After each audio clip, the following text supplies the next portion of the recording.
Saudara kuasa hukum keluarga Vina, Hotman Paris menyebut peluang Peggy Setiawan untuk kembali jadi tersangka masih terbuka meski telah dinyatakan bebas. Namun pernyataan Hotman itu dibantah kuasa hukum Peggy yang menyebut kliennya tidak bisa ditetapkan sebagai tersangka dalam kasus yang sama.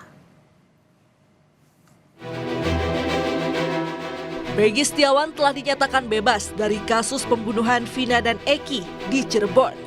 Namun, pengacara kondang sekaligus kuasa hukum keluarga Vina, Hotman Paris, menyebut Peggy bisa saja kembali ditahan Polda Jawa Barat.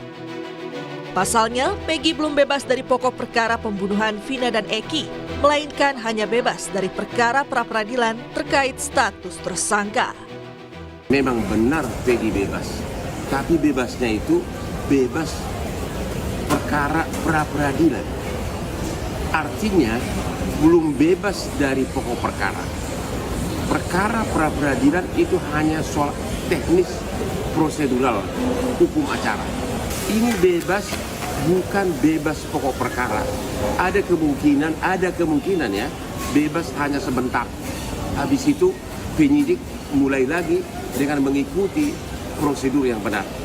Kemungkinan kedua, bisa-bisa pimpinan Polri mengatakan, ya udah, kasus ini nggak usah dilanjutin, bisa jadi. Pernyataan Hotman Paris itu ditanggapi Tony RM, kuasa hukum Peggy Setiawan. Tony menyebut berdasarkan amar putusan hakim pra-peradilan, Peggy Setiawan tidak bisa ditetapkan sebagai tersangka dalam kasus yang sama. Tony pun meminta kepolisian mendalami kasus ini dengan cara membuka jejak digital alat komunikasi para terpidana serta CCTV di lokasi kejadian.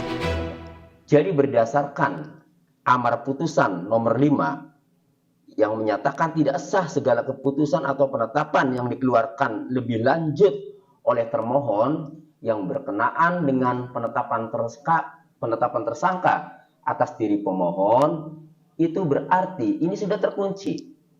Ya. Berarti Peggy Setiawan dalam kasus pembunuhan Vina Eki ini, Peggy Setiawan klien kami ini, tidak dapat ditersangkakan lagi. Karena sudah terkunci di dalam amar putusan nomor 5 tadi.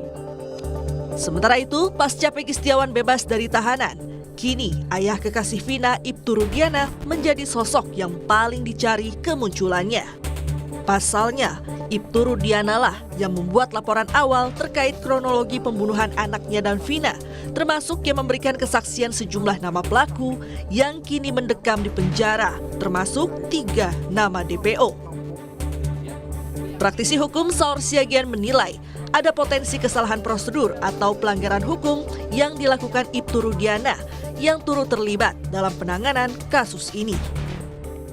Pertanyaan besar memang awal kerusakan ini harus kita jujur dimulai dengan barangkali saudara bapaknya Eki begitu emosional, dia yang sepihak melakukan penyidikan padahal UHAP mengatur seperti putusan pra-peradilan soal Peggy harus ada surat-surat, ada surat penyidikan sehingga melakukan penangkapan, tapi ini sebaliknya ditangkap dulu bahkan mereka ini dianiaya, kemudian tetap tersangka. Jadi potensi saya kira terjadi katakanlah pelanggaran hukum itu sangat serius.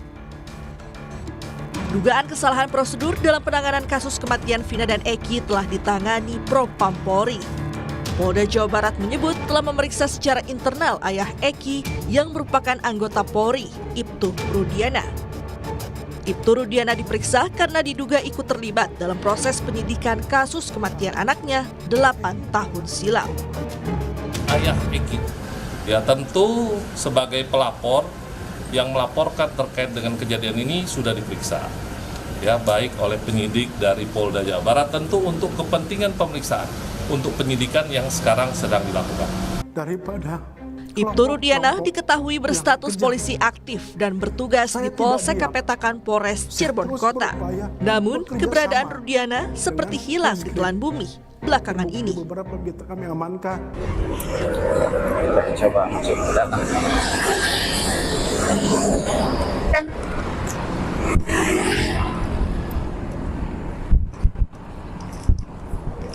saja kami berusaha untuk masuk ke dalam kantor Polsek Kapetakan Polres Cirebon Kota.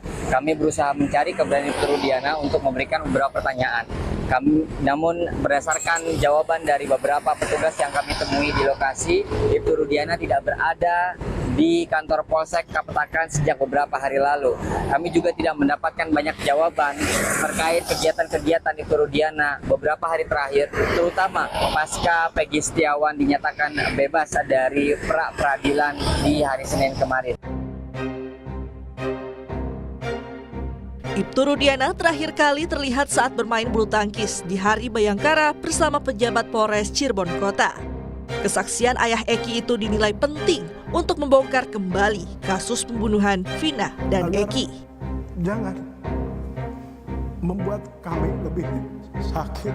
Selain Ibtu Rudiana, keberadaan saksi Aep dan Dede pun dipertanyakan karena menghilang usai Peggy Setiawan bebas.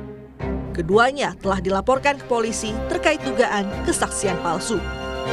Tim Liputan Kompas TV.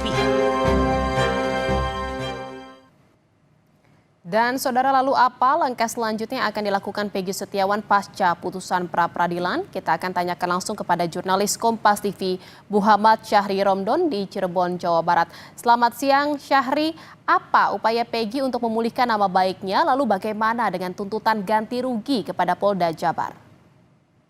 Ya baik, Jihan di studio, selamat siang. Dan sampai saat ini tim kuasa hukum Peggy Setiawan masih melakukan rapat internal baik yang berada di Cirebon, Bandung dan juga di Jakarta untuk menentukan langkah hukum pasca Peggy Setiawan pra-peradilannya dikabulkan oleh hakim. Ada dua garis besar yang disampaikan Sugianti Iriani sebagai ketua kuasa hukum Peggy Setiawan kemarin sore, dan pagi ini kami konfirmasi masih sama seperti itu. Yang pertama adalah bahwa tim kuasa hukum akan segera membuat dokumen berkas pengajuan membersihkan nama Peggy Setiawan atau pemulihan nama Peggy Setiawan yang pernah ditetapkan tersangka oleh Polda Jawa Barat dan diputuskan oleh pra-peradilan bahwa penetapan tersangkanya tidak sah. Poin yang kedua adalah upaya hukum, yakni mengajukan gugatan materi dari yang ditimbulkan selama penangkapan Peggy Setiawan dengan rasionalisasi bahwa Peggy Setiawan bertugas sebagai pekerja atau kuli bangunan yang setiap harinya harus mencari pekerjaan dan mendapatkan uang untuk membiayai adik-adiknya dan juga orang tuanya. Dengan ditetapkan sebagai tersangka, mendekap di dalam penjara, mendekap di dalam tahanan Polda Jawa Barat, sehingga Peggy Setiawan kehilangan mata pencarian.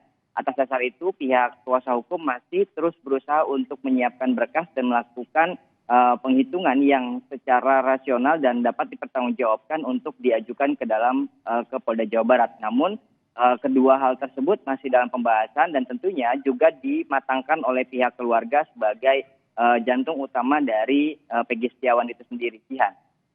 Iya, Syahri, selain itu juga sebagian terpidana saat ini sedang mengajukan peninjauan kembali atau PK. Salah satunya adalah Saka Tatal yang mengajukannya. Kapan sidang PK akan digelar dan jika dimintai menjadi saksi, apa yang disiapkan Peggy terkait dengan hal tersebut? Ya, betul sekali Jihan. Dari seluruh terpidana, beberapa diantaranya sudah melakukan pengajuan kembali ke Pengadilan Negeri Kota Cirebon, utamanya adalah Saka Tatal yang sudah dilampirkan atau diserahkan berkasnya pada pekan lalu. Beberapa hari yang lalu kami juga mendapatkan informasi dari tim kuasa hukum Saka Tatal bahwa pengajuan PK tersebut sudah mendapatkan tanggapan dari Pengadilan Negeri Kota Cirebon berupa relas panggilan kepada Saka Tatal dan tim kuasa hukum yang akan dilakukan pada Rabu 24 Juli mendatang. Dalam hal ini, Peggy Setiawan yang kami temui kemarin, begitu juga dengan kuasa hukum yang kami temui bersama dengan Peggy Setiawan menyatakan dua hal. Pertama, Peggy Setiawan tidak terlibat secara langsung berkenaan dengan para terpidana. Artinya bila dilihat secara konstruksi hukum dan peristiwanya, Peggy Setiawan tidak terlibat secara langsung. Namun secara kemanusiaan, Peggy Setiawan menyatakan siap untuk membantu apabila dibutuhkan dan apabila disiapkan sebagai saksi dalam persidangan peninjauan kembali nanti. Begitupun tim kuasa hukum yang juga akan mendapatkan informasi tersebut masih melakukan pematangan apa saja kiranya yang akan dibutuhkan informasi dari Peggy Setiawan terhadap para terpidana tersebut, baik Saka Tatal ataupun 4 atau 5 terpidana yang juga mengajukan peninjauan kembali di Jakarta. Sampai saat ini kami masih berusaha untuk mencari keterangan lebih lanjut terkait apakah pengajuan baik dari Saka Tatal maupun dari para terpidana akan terus berkoordinasi dengan Peggy Setiawan seperti apa. Kami masih akan terus mencari informasinya. Jihan. Baik, terima kasih atas laporan Anda jurnalis Kompas TV Muhammad Syahri Romdon dari Cirebon, Jawa Barat. Selamat bertugas kembali.